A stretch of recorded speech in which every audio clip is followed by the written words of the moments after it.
Hello again, everybody, and welcome to a very special episode of Angles and Attitudes. As always, he's John and I'm Mark. Hey, Mark. Today, the calendar may say April 25th, but on Angles and Attitudes, it may as well be December 25th. It is like Christmas morning. We are so proud to be able to welcome Doc Emrick to the podcast. Mike, thanks for taking time and welcome to Angles and Attitudes. Mark and John, it's great being on with you. And alongside me is some stinking root beer. All right, I love it. There you go. And my Wolves jersey and my Port Huron Flags jersey, $160 a week, and all the pucks I could take out of the stands. Think they'd be the winningest team in Chicago at the moment. Yeah, they just got a record there. The Wolves did. So good. They're going to be all the way through the Calder Cup playoffs. They will be having home ice advantage as long as they stay in there. So good for them. Good for them. We will leave the entire Blackhawk thing because we don't have time and we really don't want to. Other than your buddy Edzo. So as the title of the book says, the Hoosier State basketball crazy to become the legendary voice of the NHL. We're going to turn it over to you because nobody wants to listen to us. And so take us through that one a little bit there, Mike.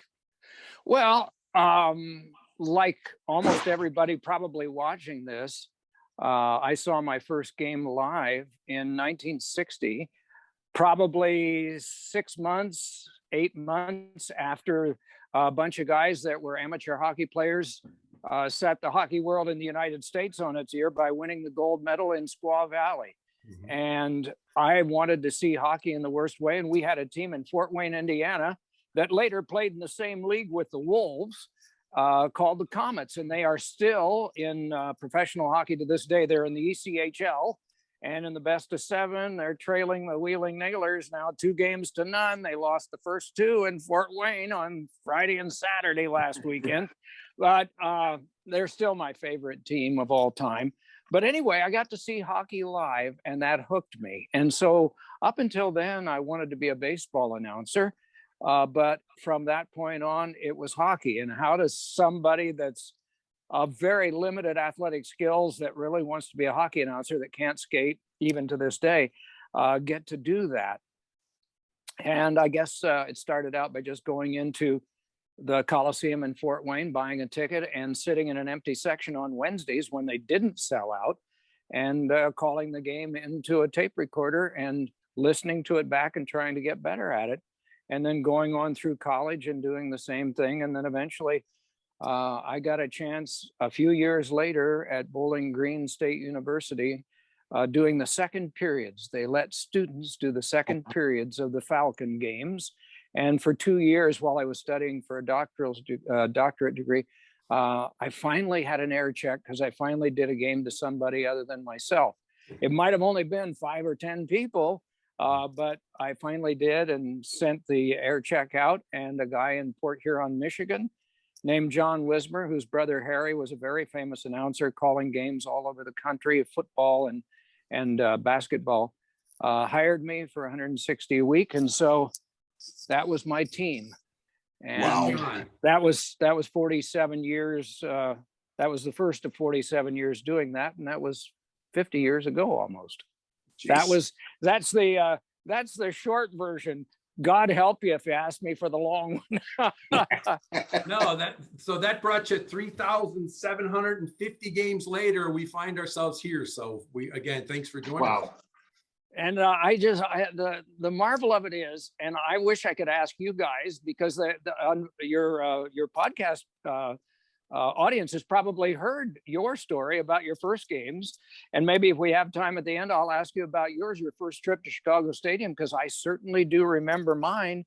It was in 1970. I was teaching at a small college in Western Pennsylvania, and we had the NAB, National Association of Broadcasters Convention, was being held in Chicago.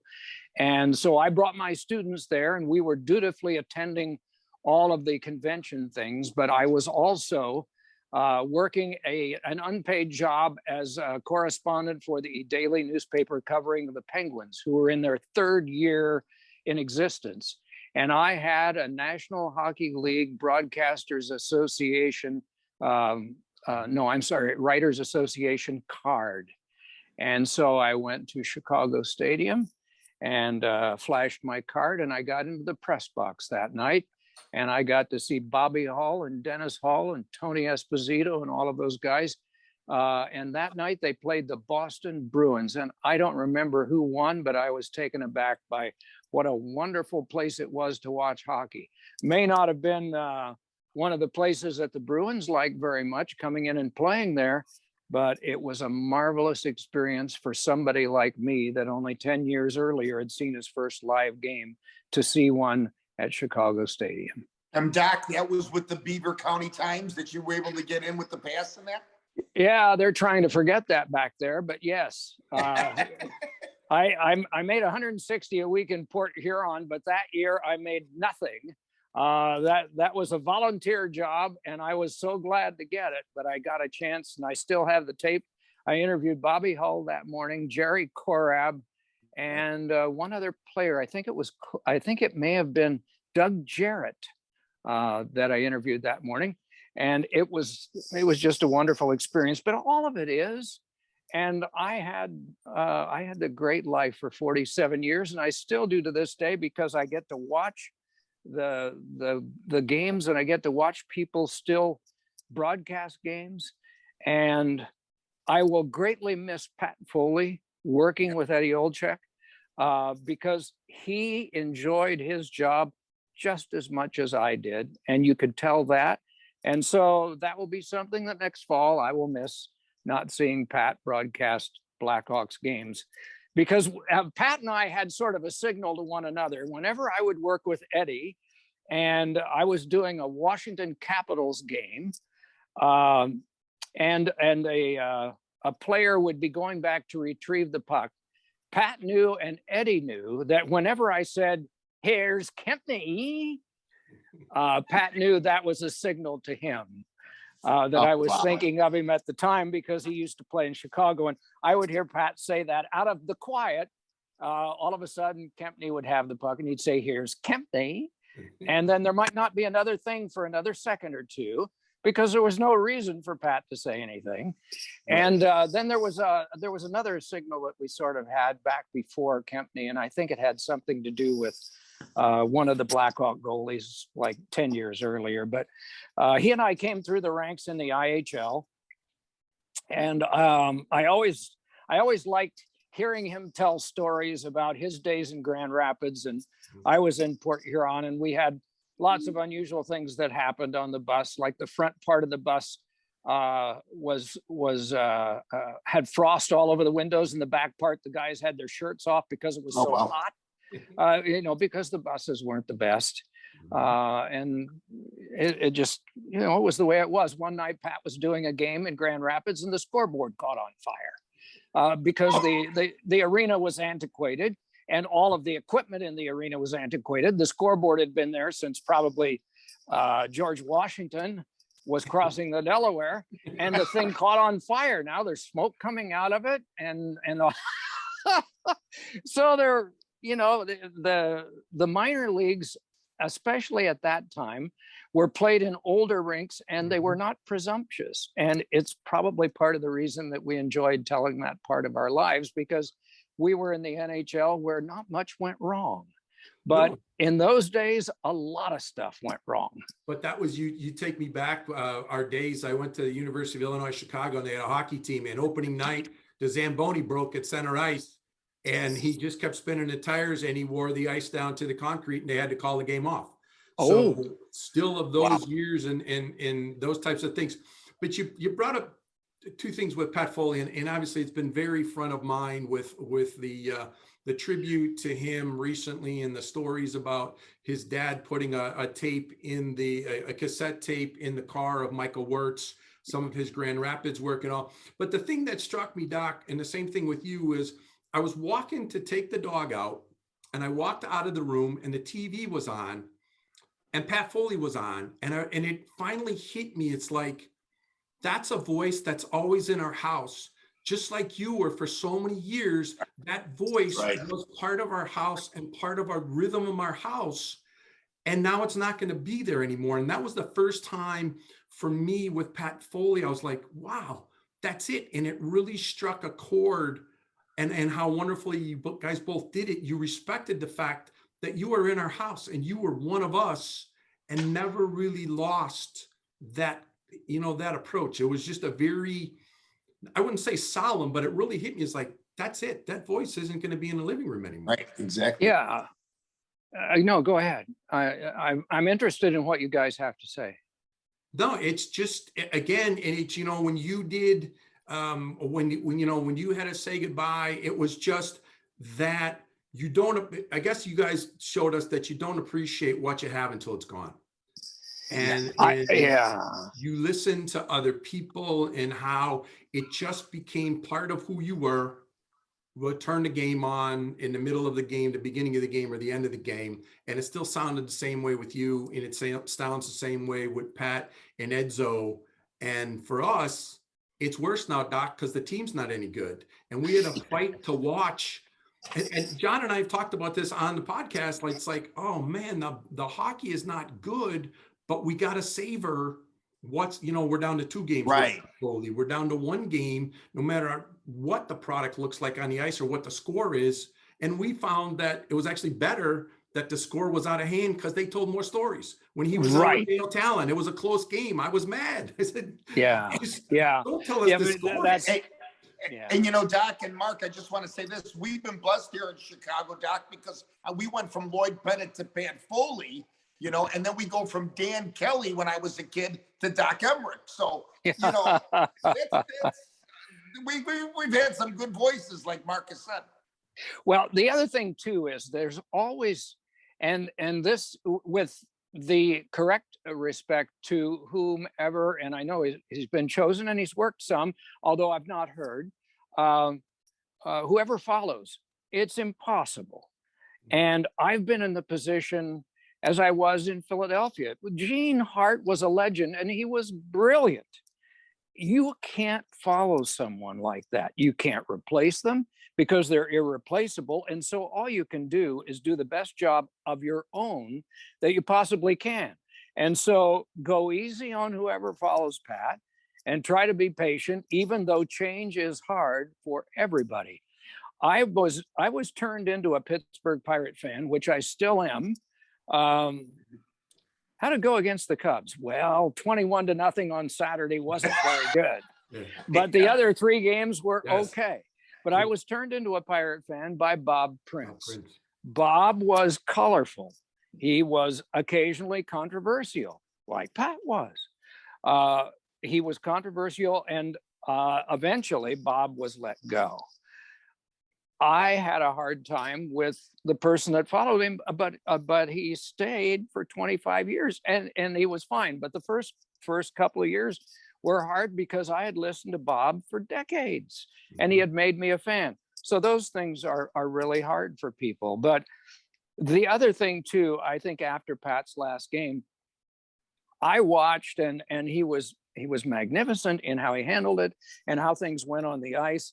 And the visitors in the booth and how he segued between that and actually paying attention to the game too, which had to be hard because of the distractions and knowing, of course, that this was going to be the last game. But that next day, it registered with me, like you guys just said, it registered with you. And I had a sadness the next day about it that, he did such a great job technically and in detail and all of that in calling the game against San Jose. And I thought, geez, he's still all on top of everything. He's still got his skills. It's not like he's limping along to the finish. He's still solid. But I thought to myself, you can tell they love one another when they work together. And it's a shame that it's over, but it is. And so we'll have to move on. But there was some sadness in my mind the next day, and that, well, I'm not going to, like you said, I'm not going to turn the TV on and hear the 2 of them together again. But we have those memories that we can always treasure, like I said that night. in the two of them laughing as they searched the stands for people eating soft serve ice cream. Soft serve ice cream. And I don't have the hockey helmet, but I will give you the tip of the Blackhawk mug for the soft serve reference. When you sent your note along to Pat, I told my wife, I said, Doc got it. And he had the pirate hat on too. So I said, the tip of the hockey mug to Doc for working the soft serve in there. But you know, the part that you guys were able to weave in there was you were part of the experience without like any one part out distancing the other. You know, it was like a nice 33 1/3 each piece, whether it was the broadcast with you, Edzo with the color, and the game itself, it all worked together. It wasn't like, you know, the announcer tried to make too much out of it. I know we talked to your partner, Bill Clement, and he said the first time he worked with, I can't remember who the announcer was, right? The guy did the play-by-play and he looked at Bill and said, okay, now you can talk. And you know, Bill was like, well, no, that's not exactly. And you guys just fit. And as fans, we've become very, you know, we've been blessed. And like you said, and we're going to have to work that much harder to give the acceptance and say, okay, you know, and let's face it too. He's a guy that's probably what, 30 years our junior, John? The guy that's going to do the games now? Chris Borsters, yes, I think so, right? Yes. Yeah. So it's a new generation, and you recognize that. And hey, he accepted the job and understands that goes with it, and the opening is not his fault. And just as it was not mine when Bill and I took the job together in Philadelphia, the first year was hard because we were basically on our own, and we basically kept each other each other's spirits up because we weren't the guys that everyone was used to. We were the new guys. We were the national guys before. We were doing ESPN and then eventually Sports Channel America and all of that. But now we were doing regional games in Philadelphia and replacing the established guys, not replacing them, but we were doing TV. And the guys that had been doing TV were still in the marketplace doing radio. So it was a difficult thing, but didn't mean it was impossible. But they told us, look, we're making this change. It's either you guys or somebody else. And so that was it. But it is a year ahead, which you have said is maybe a difficult one for the hockey team, but that will be another thing that will tax the creativity of announcers. I remember talking with Ernie Harwell about this. Ernie was one of my great mentors and a wonderful human being who did baseball for a number of years, but largely he was known to me for his decades doing the Detroit Tigers. And when I was working on my doctorate, which was about Major League Baseball play-by-play announcers, I sat with him a couple of times in Tiger Stadium with my tape recorder running. And I said, what about the success of the team and the success of the announcer? And he said, I always find I get more positive mail when the team wins, and I get more critical mail when the team loses. And 4 of the 5 years that I was in Philadelphia, the team didn't make the playoffs. And almost all of the years prior to that, they were either winning a Stanley Cup or getting toward the final and all of that. And so that makes it difficult too.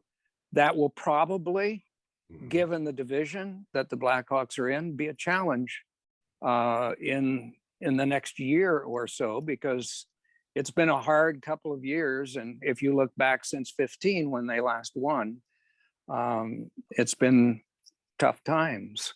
No doubt. And so that will represent a challenge for announcers as well as for fans, because like you said, there are some nights that you have to keep paddling along because you can't change the channel. It's one of the things as a retiree that I can do. If a game is 7-1, I don't have to keep broadcasting. I can find another game. Right.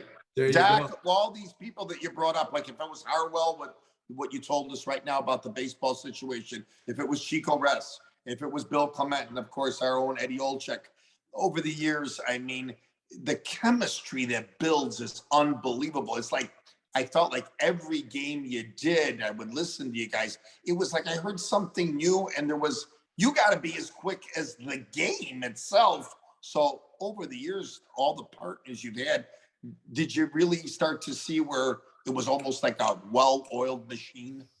I was working with a guy in 1977. It was my very first game in the American League. It was the Flyers farm team, the Portland in Portland, Maine. The Maine Mariners were playing in Philadelphia against a farm team of the Colorado Rockies called the Philadelphia Firebirds. So here we were, the farm team of the Flyers, playing in Philadelphia as the visitor. And one of the guys that was keeping stats for me that night, as I was broadcasting the game back to Maine on radio, my first ever game in the American League, and Gene Hart was off that night. And so he came up and sat in the booth next to me and put on the headsets. And I called him in for an interview during the intermission. And at the end of the game, I said, "So what did you think?" And he was very kind and complimentary and all of that. And then he left to go downstairs with all the Flyers brass that had watched the game, because they were going into the dressing room to see all of their draft picks that were playing for Maine. And then the stat guy said, "You know, the only thing I think you need is to lose your hair and get gray. Because when that happens, you're going to have a lot of stories, and those are going to be interesting to people.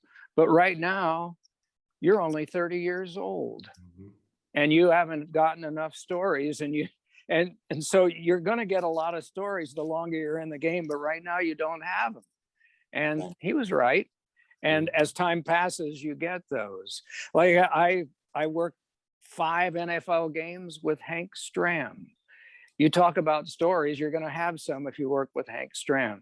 But I want to be steered by you guys, because we only have X number of minutes, and I can easily take this whole thing off the rails and into the ditch. No, so you that's guys, not a problem. guys go ahead. Believe me, everybody, hey, look, our wives don't even listen to our podcast, so they don't want to hear from us. They're just like, that's an hour that those hockey nerds don't bother us and don't take the remote from us. You brought up partners. You had a partner that started the game in a minor league game by the name of Brian Burke. And by the time the game was over, he was not your partner. Can you share that story? Yeah, that's a great story. So anyway, in that very first game in Philadelphia, that first season that we started the Flyers farm team in Portland, Maine, and I'll jump to the conclusion of the first 2 years, we won the regular season and the playoff championship. The Flyers did not believe in teaching their players to lose. They wanted to make sure that they built a powerhouse in their AAA team that won championships, so that their players learned how to win. Anyway, the first year, Brian Burke is out of Providence College. He's just been there for 4 years. He's graduated. He's this brilliant guy, and he comes into Maine. He is a checking fourth liner, playing right wing, fighting if necessary. We were a Flyers team modeled after the Flyers. We had 2 lines that could score, and we were a delightful group of thugs. And so we had those guys too. And so Brian would play that role if necessary. And back then you could empty the benches and not be suspended for multiple games. The rule hadn't changed yet. And so we did a lot of that too.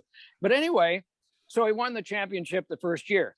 Now, the next year, times change and more guys are drafted that can take jobs away. And Brian is told the next year that probably not a good idea to come to training camp, that we have other guys that can take the fourth line job away. And Lou Lamoriello, his college coach, has informed him that he is going to take the Harvard Law exam. And Brian said, "I'm not taking it." And Lou said, "Yes, you are." And he shoves the application across. And of course, when Lou was the coach, And depending on whose story you believe, I don't know how much of it is true. But anyway, so Brian enrolled, passed it, of course, because he's brilliant, and enrolled in law school. And so the Mariners in mid-year come to Springfield, Massachusetts, not far from Boston, for a game. So Brian decides on an off night to drive down to Springfield to see the team play. And the Mariners are still in the Flyers mold. And so they're involved in fisticuffs and all kinds of craziness. And the design of the Big E Coliseum has a ring of seats right around the perimeter of the ice, including right near the Mariners bench. And because the game is turning into a real fistic nightmare, at least for Springfield, and one of the Mariners players needs some attention in the dressing room, the two trainers and the player start to leave the bench area and walk through the crowd to the dressing room. And it's at that point that some of the crowd decides that they can outnumber the two small trainers and the one player. Oh, jeez. Well, Brian is sitting with me directly above this because the location of the broadcast booth is very close to where this is all unfolding. And he has agreed to go on the air with me that night because the people in Portland love him. So he's got headsets on and he's been involved in the broadcast with me. Now we're early in the second period when all of this starts to happen.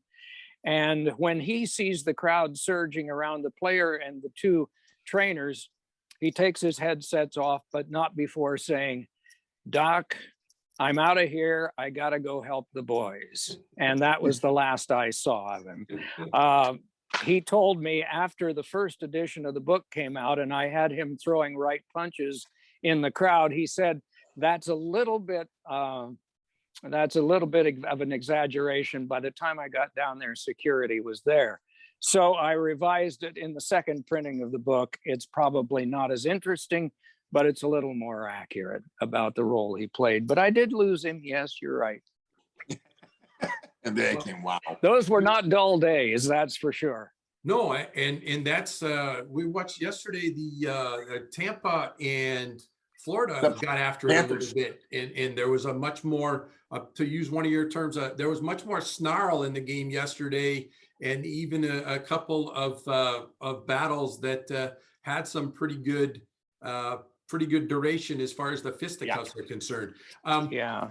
You were talking about, again, I got to ask because we just kind of bounce around, but Mrs. Sutter's potato soup.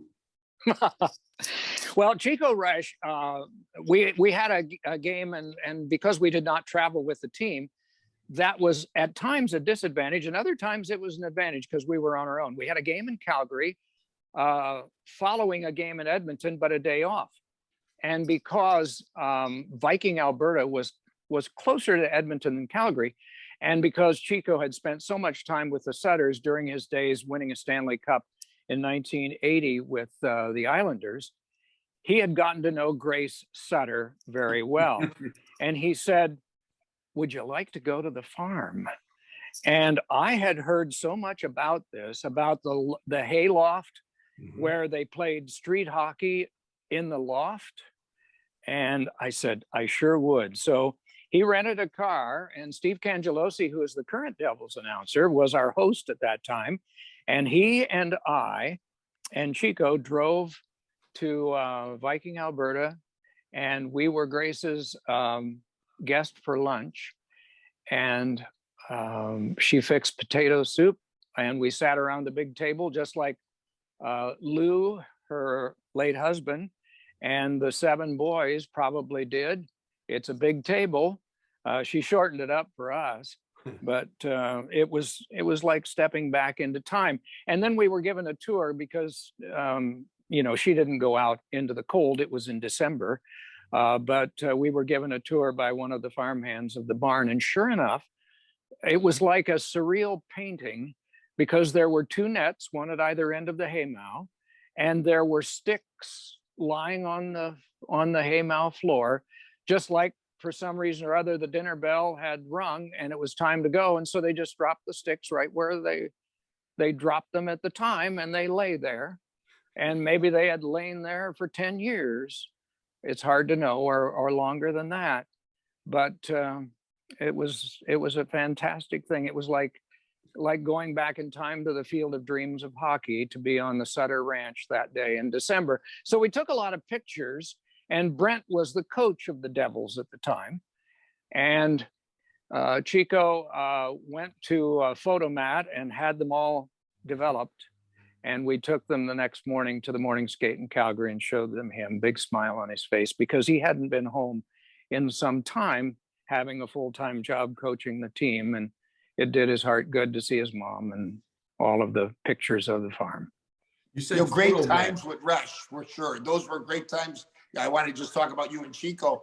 You guys had like this humor going all the time, especially during games. I went back and looked at some things on both of you. Any other comical stories with you and Rush that you remember? Well, he used to always talk about, he was, of course, a longtime Western Canadian who watched Hockey Night in Canada all the time. And Dick Irvin Sr., the coach of both Toronto and later Montreal, talked about how games would change with the unseen hand. And then, of course, Chico, being a goaltender, would always be apologizing for goals on behalf of whichever goaltender let it in. And you could only take so much of that, and then you would call him to task for that. But Chico was also a college goaltender at the University of Minnesota Duluth, who went into professional hockey. And at the time that he entered professional hockey, and he, like Pat and like myself, were IHL guys first, he came in directly out of hockey into the IHL. He held out for $50 more a week. And instead of $200 a week, he got $250 because he held out. Now, this is a college guy coming into mostly non-college IHL bus riding guys, holding out. And of course, everybody knew that he had held up management for an extra $50. And the players may have secretly admired him for that. But so the coach, and we both came to love this guy, and we would have breakfast with him after he retired in Florida whenever we had trips down to the eastern side of Florida. His name was Moose Lalo. He coached in Muskegon, Michigan, where Chico had broken in playing. Moose had a lot of rules. He was old school from Montreal. He knew 3 languages, French, Italian, and English. And the one that he handled the least was English. But he had these rules, and one of them was no pancakes. You could eat all kinds of fried stuff, but you couldn't have pancakes. So anyway, Muskegon goes into Fort Wayne, and they beat the Fort Wayne Comets. And before they head back on the bus to Muskegon, Moose takes them someplace to eat afterwards. The International House of Pancakes, right? So anyway, Chico, being the belligerent sort of guy he is, he was the winning goalie that night. And they're all at different tables in the IHOP restaurant. And Chico tells the waitress, say, look, see the guy in the brown trench coat? He orders blueberry pancakes, right? He says, see the guy in the brown trench coat? Don't bring me the pancakes while he's around. Wait till he goes. Well, of course, the timing is terrible, right? Here come the pancakes, and here comes the coach. And he shakes a finger at him, and he says, Resh, those pancakes better taste pretty good, because they're going to cost you $50, which turned out to be how much he held out for a week. So Moose got his $50 back that week anyway. That's a great story. But the other, we had one of your great partners on, and the story around the AllNighter, the game with the Caps and the Islanders. And that was like the only time you guys, right? ESPN, did they call you during the game to say, hey, you were having too much fun, or they felt it not as respectful to the game? But I mean, at that point, you guys had to just be, you were in survival mode, right? The world's longest game delay. I mean, and afterwards, of course, you always wind up talking to people afterwards, and we talked to the players. And the Islanders were telling us after that they were trying to kill the time in the intermissions between the second and third overtime and the third and fourth overtime by telling jokes. And they said that the worst part of it, the reason that players laughed was that the guys butchered the joke so badly that was what made them laugh. The Capitals were probably doing the same thing. So we were all a little punchy, and we were all trying to break the whole scheme of the thing. So anyway, because it was so long ago, I'll try to do a shorthand of this. This thing goes into the first overtime. And during the second overtime, Bill is saying, I think that we should probably do something pretty unusual in the intermission if this thing looks like it's going to 3. And so every intermission, I hit the washroom because I'm throwing down coffee left and right. And so, you just rent coffee. So when I came back, Bill is down to his T-shirt, and he's got the tie wrapped around his head. Bandana. And he's got all of these voices that he does on planes and wherever we're traveling. And so all I did was just set him up for all the great voices that he did anyway. And we basically killed time doing those kinds of things. And it was fun for us. And for most everyone that we've talked to since, it was. And one of the writers from USA Today that did media found one vice president at ESPN that didn't think it was too funny. And so that was what got written up in the newspaper. But anyway, so now we get into the third overtime, and Bill was doing male modeling at the time and posing with various clothing items for magazines and things like that. And I said, he made a mention that he was going to take his T-shirt off the next intermission if it got to that. And I said, well, I'm not going along with that, but if you want to see a male model's chest, just keep watching the game and hope that it goes into another intermission, because it'll be there. So anyway, now 3 overtimes are done, and I go to the usual place, and then I come back, and he's got his T-shirt on, his shirt is on, his tie is on, his jacket is on. And I said, we got a phone call, didn't we? And he said, he didn't say a word. All he did was, yeah. And so we played it pretty straight the rest of the time. But a lot of people since have told us how memorable a night it was, not only because it was the game, we were doing this in the intermission. So we didn't really feel it was detracting from the game. It was chewing up 12 to 15 minutes of time and trying to amuse some people. Well, I don't think... But Mark and Doc, I have to tell you, the content that you have to come up with for 6 periods of hockey, it's incredible. I mean, I don't know how you did it, but great story. Hey, well, we're gonna, as the clock is running on us here, as we run down, I wanted to get the probably the wrong word, but the enormity or the pomp and circumstance around a Winter Classic, a Game 7, a Stanley Cup Final, and Olympics. How over the course of time were you, Doc, able to not let the level or the enormity of the moment capture you or distract you from being able to do your job? Because you're sitting there the same way a player is going, oh my God, there's all these people. This is the first Winter Classic ever from Buffalo. I'm at a different vantage point to watch the game. How did you learn to process that or go into your own game mode?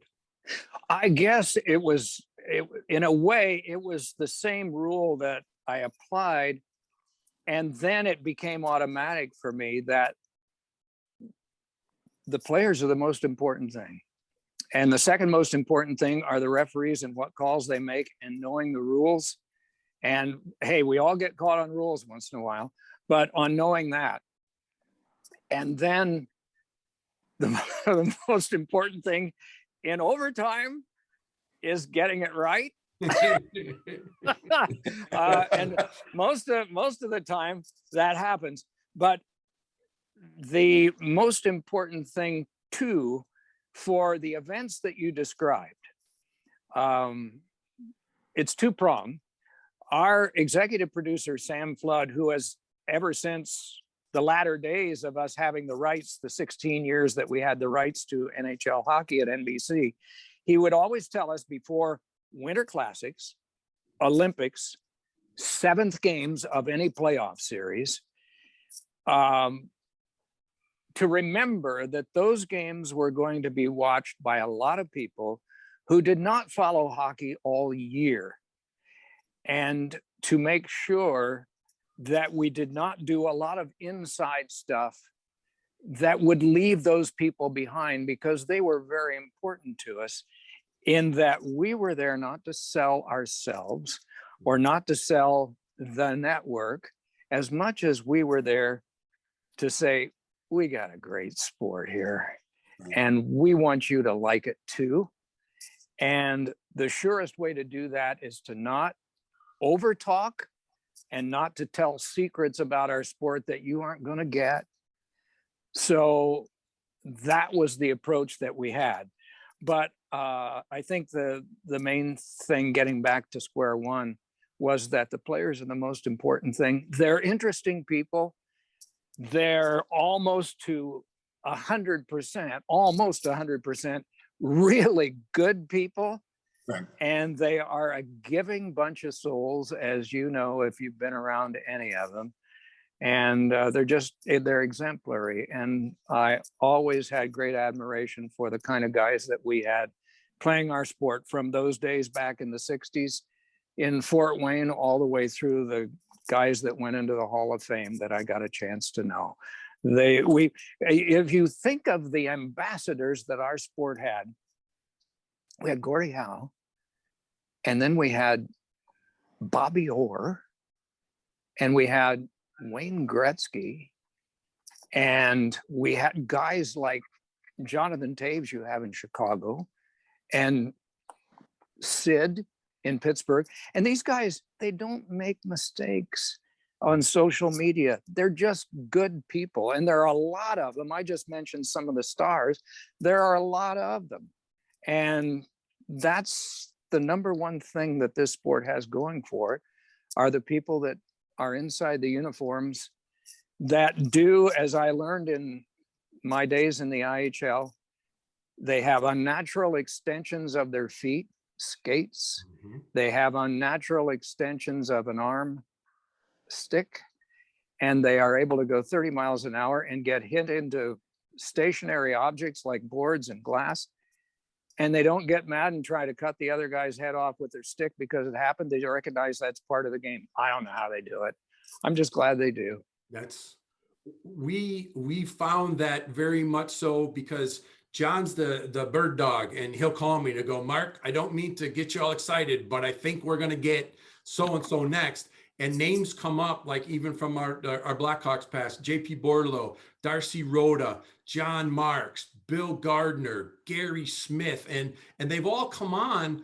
And when they come on, they're just so genuine and humble. It's just like, yeah, we played the game, but we're all, even though you guys, and you were talking about, and I'll share the memories of Chicago Stadium going up to the second balcony, right, John?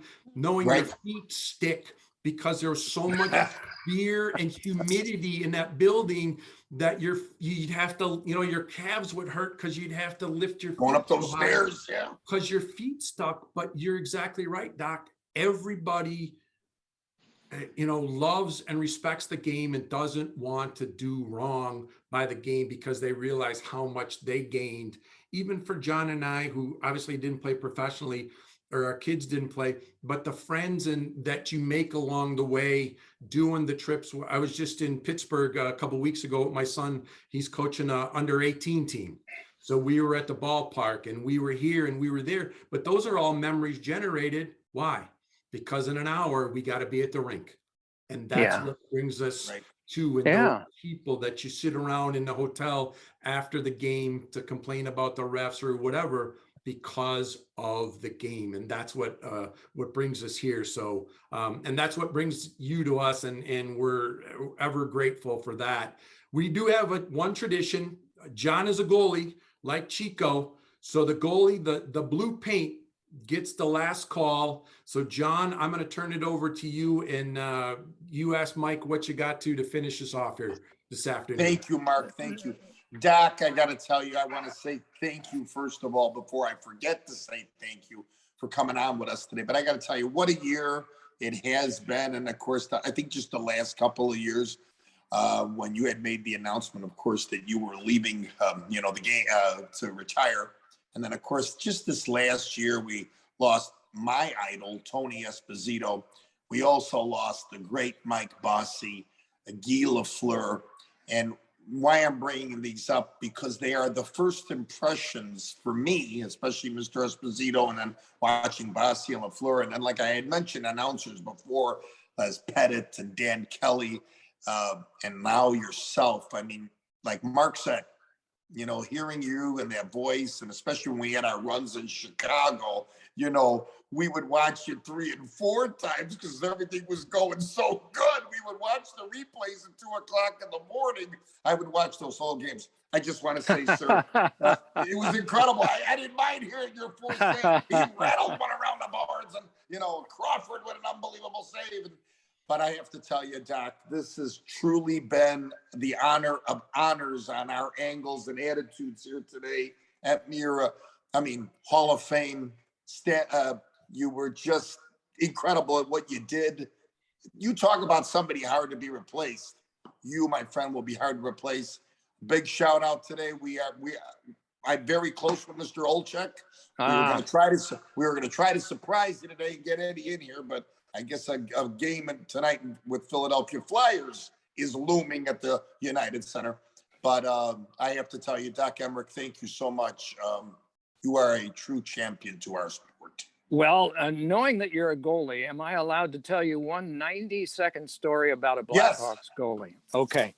So Eddie was there the next night because it was the U.S. Hockey Hall of Fame, and I was being taken in, and Eddie was there, my wife was there, family members were there. But the night before, we were all guests of the Blackhawks at a game with the San Jose Sharks.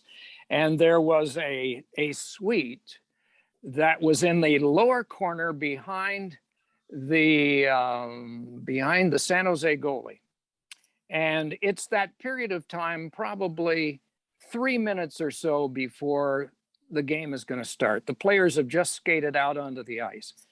And because I love the anthem at United Center and before that at Chicago Stadium so much, I decided if I stay inside the suite here because the doors are shut, I'm not going to be able to hear it or the crowd. So I opened the door and walked down the steps inside the lower arena, the lower bowl, where the fans were. And as I'm walking down those steps, behind me is Eddie Belfour. I don't know where he came from, but he's right behind me. I said, Eddie, what are you doing here? He said, I'm not going to miss this. And I'm thinking to myself, how many years and how many games did he play at Chicago Stadium and at United Center? How many times did he hear the anthem as a player? And here he is, retired, Hall of Famer, and he wants to hear the anthem at United Center one more time, just like I do. Tells you something, doesn't it? It does, sir. Yeah. Thank you, guys. Thanks so much. Great. Thank you, we Mike. appreciate it. Stay well, Doc. Thank you. Take care. Thanks, sir. Bye-bye.